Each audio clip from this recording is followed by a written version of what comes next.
Bonjour, Pickwickwa et Pickwickwoises. Aujourd'hui, on a accueilli Steve Saint-Pierre, c'est le directeur artistique de l'événement annuel Aquar qui va lieu cette année proche de Tedford à le carré Flintcoat.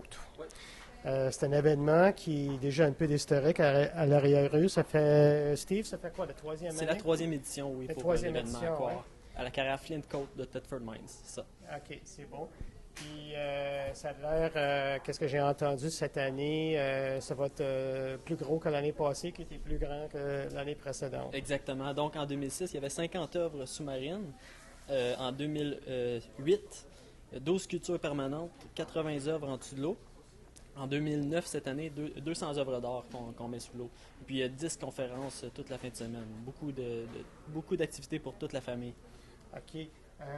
Ça a l'air que c'est un événement qui attire avec des plongeurs parce que le lieu est comme considéré presque un lieu sacré pour les plongeurs à cause que c'est une certaine profondeur dans le carré, plus le lot, c'est très clair. Dis-moi, parle-moi un petit peu pourquoi vous avez choisi cet lieu qui, au fond, vous avez réinstauré, refait une tradition dans une place qui était désuète, presque abandonnée.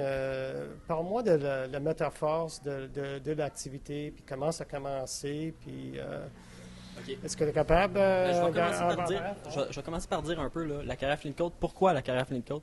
Qu'est-ce qui arrive, c'est que c'est un lieu parfait pour faire des certifications de plongée en milieu naturel. Pourquoi? Parce que la qualité de l'eau, la visibilité est à 100 pieds. On peut voir très bien. Il y a des épaves artificielles pour faire tous les niveaux de certification sous-marine.